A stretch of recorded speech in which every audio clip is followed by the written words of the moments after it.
So our next panel is on the theme of ESG, specifically turning corporate ESG goals into ESG outcomes for everyday Australians.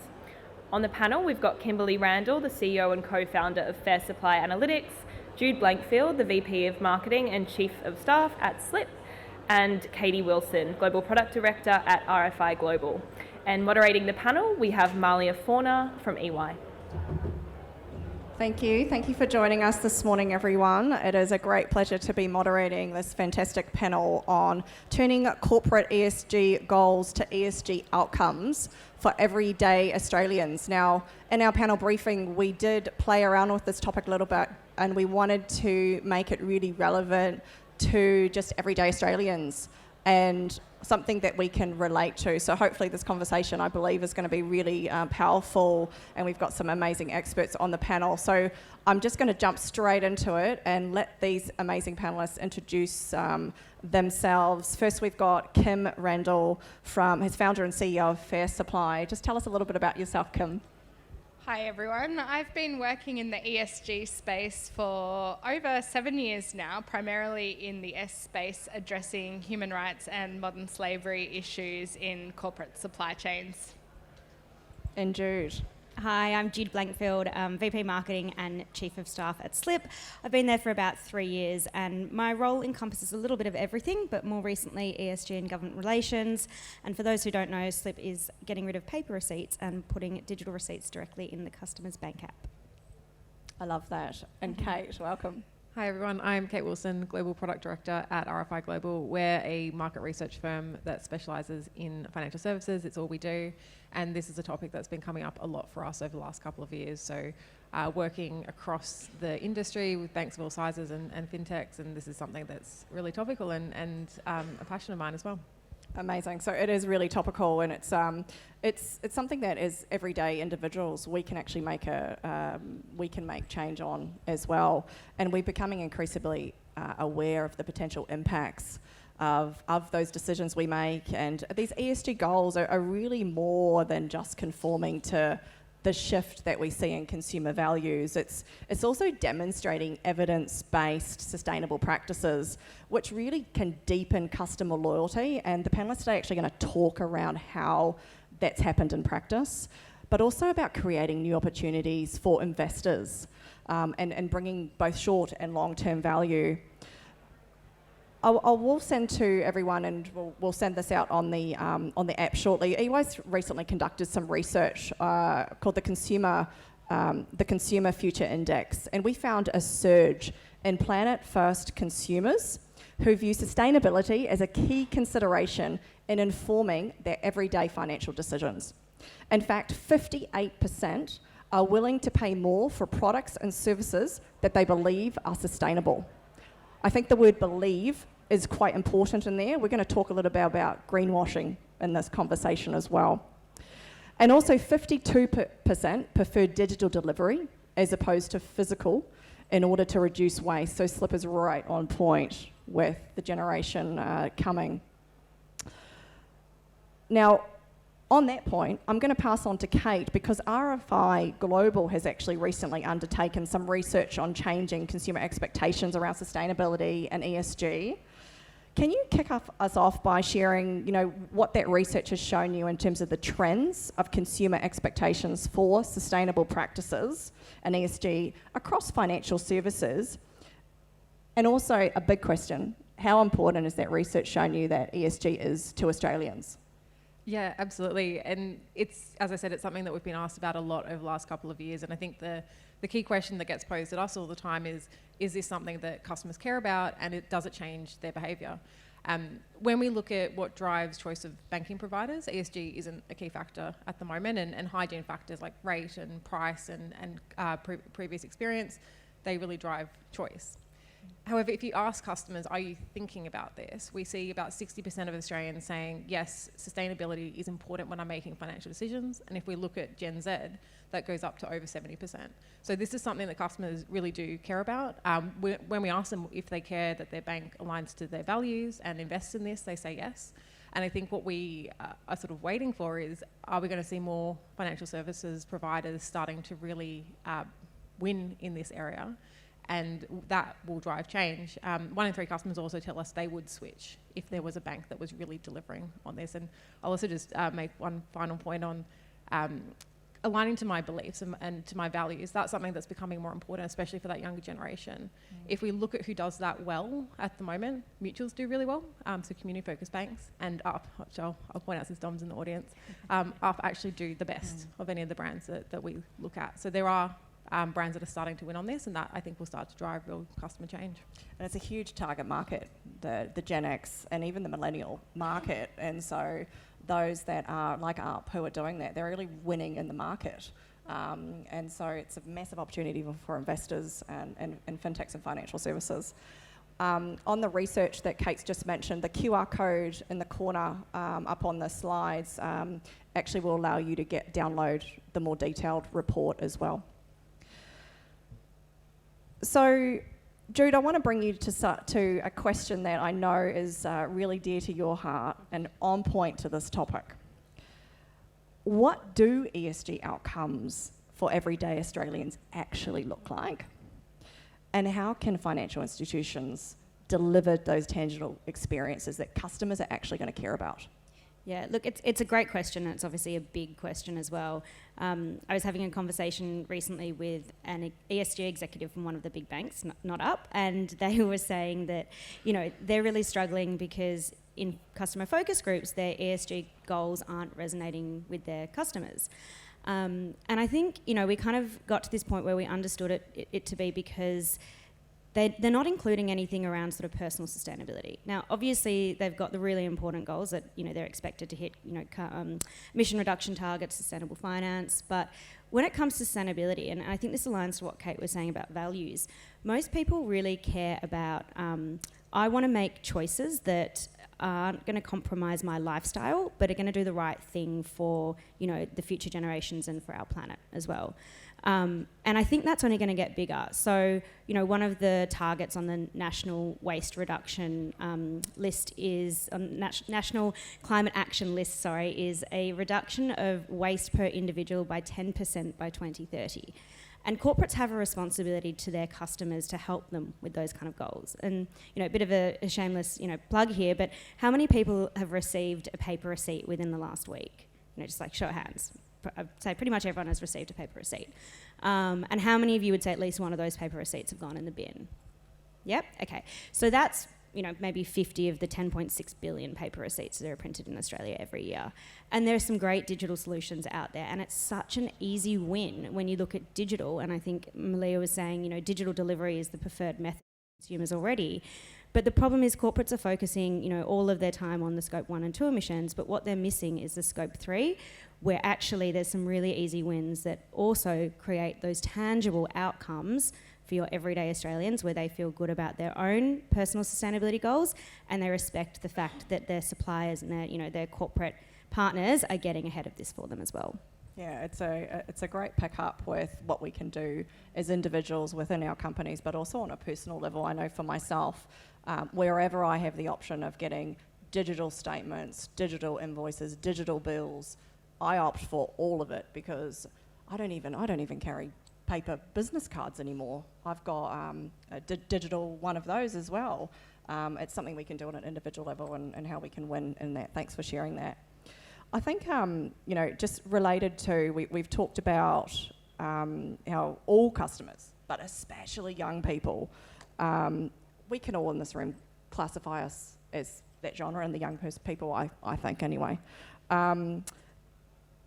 They're putting greater emphasis on sustainability of products and services that they can access. But Kim, a question for you. How do we balance meeting these sustainability and ESG goals with productivity, profitability, and also competitiveness? Yeah, and having been in this space for such a long time, I think the market is moving rapidly. I went from a senior director role at NGO, where it would be very, very difficult to bring ESG issues to the board table.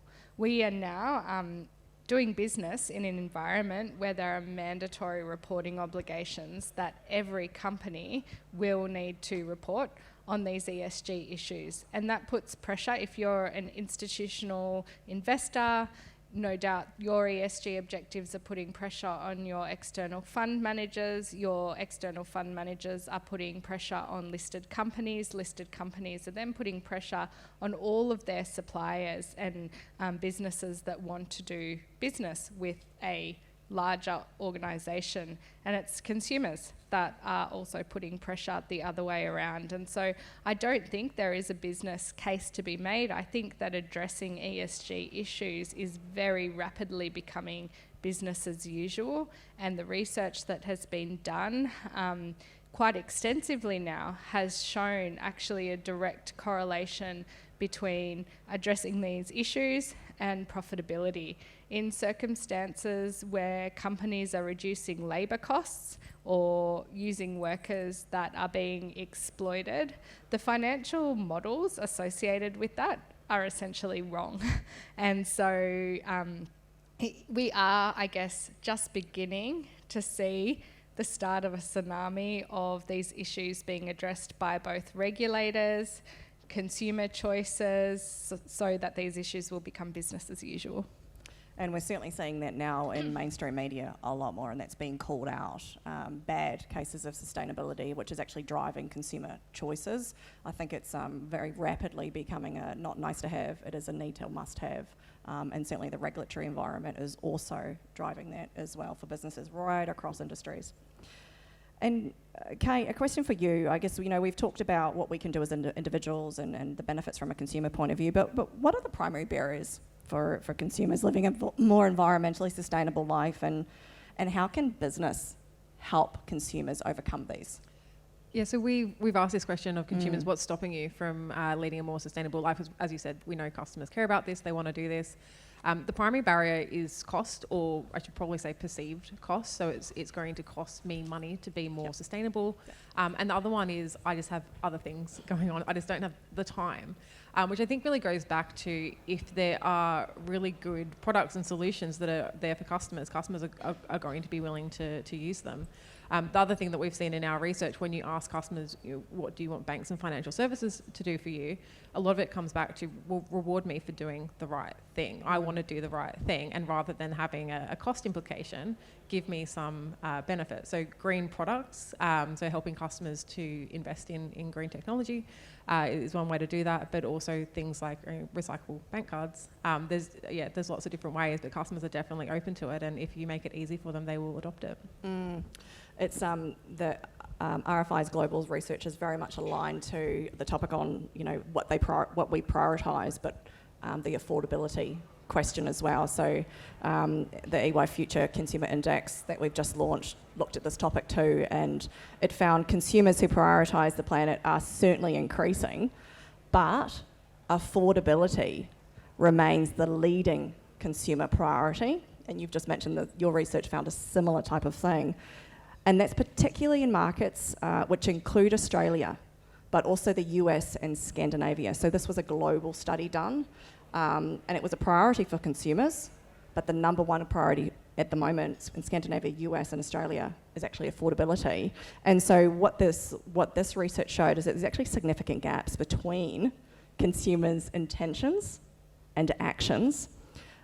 And so therefore some consumers are actually failing to follow through with those environmental commitments. So the question is, what more can we do? And Jude, are there some examples that you'd like to share, in financial services, FinTech, or even across industries of good examples of this happening for consumers?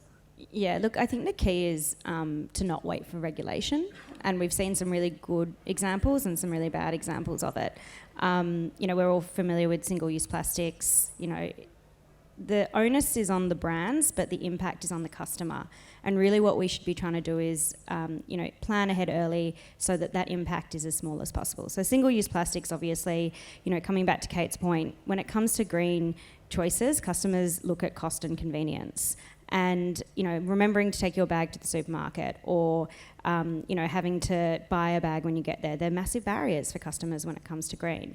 I think the flip side of that is, this morning I went to book my Uber and it gave me the option to book an Uber Green, and it was exactly the same price as an Uber X, and it took exactly the same amount of time to get here.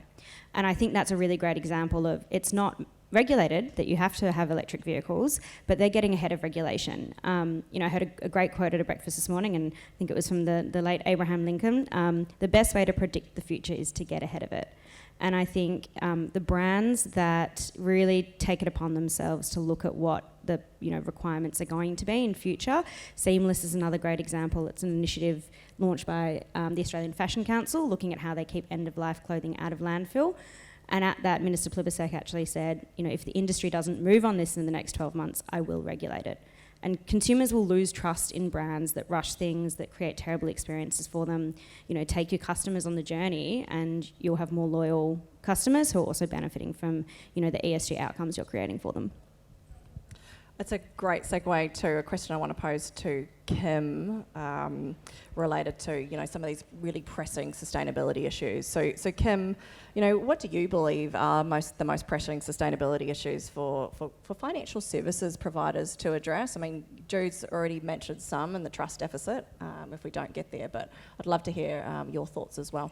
Yeah, so I'll give an example of 3 and how they actually intersect with each other. And the first is human rights and scope 3 emissions. And so as financial institutions transition to renewable energies, invest in renewable energy projects, all companies purchasing solar panels, consumers purchasing solar panels, there's huge human rights implications for those people at the other end of the supply chain making those products that are required for renewables projects. And so I think the biggest issue that financial institutions are going to face is how to measure the intersection of those people, as they are well intentioned to move initiatives to protect the planet, but also will need to be mindful that they are not exploiting people. Both are heavily regulated ESG issues in relation to the requirements to file modern slavery statements, and then the mandatory carbon disclosure requirements that are coming down the line. And I don't think businesses have given enough thought, or that we have done a good enough job in raising the awareness of the intersection between human rights and transition to renewable energies. And I think that businesses and consumers are ultimately going to face the consequences of that, especially as we see more and more supply chain disruptions. Well said. And Kate, did you have anything else you'd like to add on some of those, what you see as the most pressing sustainability issues, but also some examples of how to overcome those barriers? Yeah, I think we're really only just starting to see some of the really great examples in financial services and banking, but I think it kind of goes to Jude's point, make it really easy for customers, make it a benefit to them, and they will start to adopt it. But yeah, there's still barriers to overcome, I think, in that regard. And how is there an incentive that we can create for the consumers as opposed to the stick approach? Yeah, exactly. And I think customers want this anyway. So if there's a benefit to them, or if it's the same option, but there's there's the benefit of being better for the environment or being better for social practices, customers will take it. And I was just going to add as well, I think there's an opportunity to rethink how we use loyalty programs in this space. Traditionally loyalty programs were designed to reward consumerism. We're seeing more and more loyalty programs rewarding, customers who are making green choices. So, on Qantas you book your flights, and, if you choose to offset the carbon, you receive additional points. But there's still a lot of way to go, and some really easy wins that are low cost for the business as well. Push EVs to the top of the list on the next page when someone selects a car, and give them additional loyalty points if they select an EV. So I think there are some really easy ways to solve some of these challenges quite quickly. And I think underpinning all of that is you just can't fix what you can't see. And so if consumers don't understand what their emissions are or what their human rights footprint is, then it's very difficult to make these green choices. And so I think financial institutions have the ability, knowing what consumers are spending money on, to actually provide that data to consumers. Absolutely, and there's a mandate for this now. When we've got the hard research that Gen Z and millennials, they almost demand this. They have a lot more self-awareness of what perhaps their individual footprint may be than other generations, because they've grown up with it. They're aware of this topic, and so it's almost a case of, if you don't do it, you're going to be on the back foot already. And so I think it's great to see some fintechs and financial services actually leading the way on this topic. And we all, as both corporates, business and individuals, certainly have a part to play in that. I mentioned right at the beginning greenwashing. Greenwashing, I find this quite an interesting topic, and I'm quite aware of it even when I just go to the supermarket and I see some of the labels, and then I actually pick it up and I read perhaps where it's been made, or I read some of the ingredients, and some of the processing in the supply chain. I guess, many customers, myself included, are somewhat doubting the truthfulness of some of the sustainability claims made by companies, and greenwashing is a really clear example of reputational damage risk. That can cause a step back for collective ESG efforts. And so I'd love to put for anyone on the panel about how do we combat this? It's a big question, but perhaps around, are there formal channels of recognition? But I'd love your thoughts on this topic because it seems to be getting bigger. I'm happy to go first. There's two thoughts for me. I think the formal channels is an interesting one. We recently got our B Corp certification, and I strongly recommend going through programs like that, if you can and if you've got the resource to do it. The second thing actually came from a quote this morning at the retail breakfast I was at from Alex Holt, the Chief Sustainability Officer at Woolworths, and she said, when it comes to the planet, we don't compete. And I think it's really important to think about that when it comes to greenwashing, because it's not about creating, ESG outcomes that are going to give you the commercial edge and, more customers are going to buy from you. It's about collectively collaborating to do what's going to ultimately be best for the planet and for our people. Yeah, I love that. As customers, businesses, we don't compete for the planet. It's a really great takeaway. Yeah, I think what's also required is a mandated objective methodology, because it's very, very difficult for consumers to compare sustainability statements in circumstances where companies are just using subjective or different methodologies. And so there's always the risk at the moment that consumers are comparing apples with oranges. Regulation or mandated methodologies is one way of addressing that, but on the flip side of that, and on the flip side of companies being fearful of enforcement action because of greenwashing, there is also a risk that there will be so many technical subject matter expert requirements when companies are making ESG disclosures that everyday consumers and everyday members and customers of financial institutions may not be able to understand it. And so I think we really need to find some consistent middle ground here, because we can't all be making sustainability statements using inconsistent methodologies, but at the same time we can't make this such a technical legal requirement that everyday consumers and members don't understand. Yeah. I think the only thing I would add there is consumers are already pretty cynical when it comes to financial services. So if we're talking about greenwashing on top of that, there's already that level of cynicism that exists that really needs to be considered. And then the other point is probably there are going to be different expectations for different brands, and that going back to aligning to the customer's values, but also aligning to the brand and making sure you're doing sort of the right thing in both those regards. And so to wrap up with a final question for all the panellists, which will essentially bring all of this together. Can each of you just share your final advice on how consumer-focused companies, which we've got many of them here, and we are all consumers, can get started on actually incorporating ESG goals and then achieve them through customer experiences? Who would like to take that question first? I'm happy to take it first. My wrap-up advice would be identify what your ESG risks actually are. Don't presume that you know what your ESG risks are. Actually identify them for your specific business and address them in a impactful and deep way, because I think that consumers will respond. I've seen consumers respond to companies who have done that really well. Great advice. I think my advice would be just don't wait for change, get ahead of it, look to other industries, you'll notice a lot of the examples I shared today weren't in financial institutions. That's because we're seeing other industries move a lot more rapidly in this space. And I think that last point, which I shared from, the previous comment from Alex, is collaboration is key as well. We're all fighting for the same thing. We're all fighting to, have a planet for our next generation. And so doing it together is going to create the best outcomes, not just for us as businesses, but, ultimately for that end consumer as well.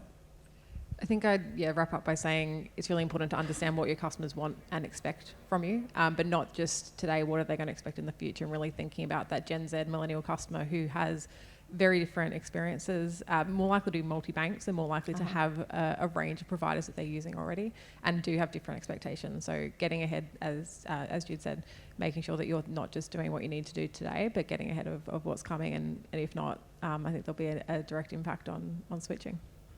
Fantastic wrap-ups and takeaways summarised so well. I'd like to just thank you all for joining us in this conversation. We do have a couple minutes. I just would see if anybody would like to ask the panellists any questions before we do close up. Hello. When you were at Woolworths, did you ask them about, for example, you've got to buy a bag, right, which is a barrier, and also with the, what was it called, the red cycling, that was greenwashing, right? Did you have those types of conversations? Great question. So the question was around Woolworths and obviously some of the issues they've faced with red cycle and the greenwashing, and then obviously the sustainable packaging as well, or the bags. So the focus was really on what they're doing to change, and I think one of the points that Alex brought up is to not be afraid of your hiccups. So when you do make a mistake, whether it's, okay, we haven't quite got the pricing of the bags right, or, the red cycling program, focus on how can you make that better. So the example she gave was they wanted to get electric vehicles on the road, and their first two couldn't make it up hills in Sydney. And so they had to rethink the entire strategy and rewrite that strategy and start from scratch again and not sort of be afraid of it. And so while we didn't directly talk about those two examples you gave, I think, putting myself in her shoes, her response would probably be, we had hiccups, we made mistakes, we go back to the drawing board and we figure out, because this stuff isn't going anywhere, it's not like you can go, oh, that didn't work, let's just put it under the rug and move on to something else. They're problems that need to be fixed, and you've got to rewrite the strategy when the first one doesn't work. Great question. Just one more, hello.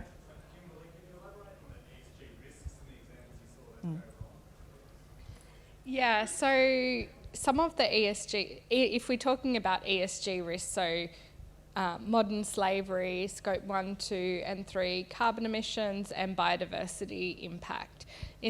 What we know that is common among all of those risks is they're hidden deep within a supply chain. And unless those risks are identified in the supply chain, resources in addressing them will be misdirected. So solar panels is a really good example. Companies doing due diligence on solar panels may see no issues with the company that they are directly purchasing those solar panels from, because the real risk lies in the complex corporate structures underneath them and their linkages to forced labour in Xinjiang. So unless those risks are identified, there are examples of companies who have come out publicly and said, we purchase from this solar panel provider, there are no risks of forced labour in these solar panels, and based on publicly available information, you only need to dig down to 2 or 3 tiers in the supply chain to see direct linkages to forced labour.